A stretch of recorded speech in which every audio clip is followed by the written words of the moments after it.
Start of a new week, getting that post-workout walk-in.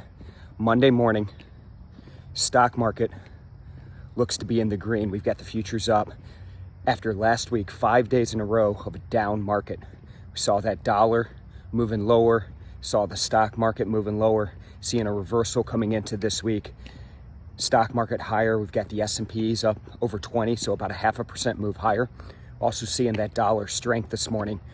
Dollar right now, euro dollar, back below 1.18, right around 117.75. So what do we got on tap for this week? So potential risk events are inflation data, CPI due out tomorrow. After that weak, or I should say strong PPI number that came out last week. We've got retail sales coming out later in the week. So a couple of risk events. People are starting to get back into the market again. Summer's over, kids are back in school.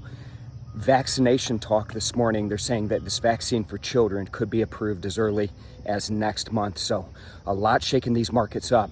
Volatility could be back. Let's get ready to go. Let's have a strong week. I'll talk to you folks again tomorrow.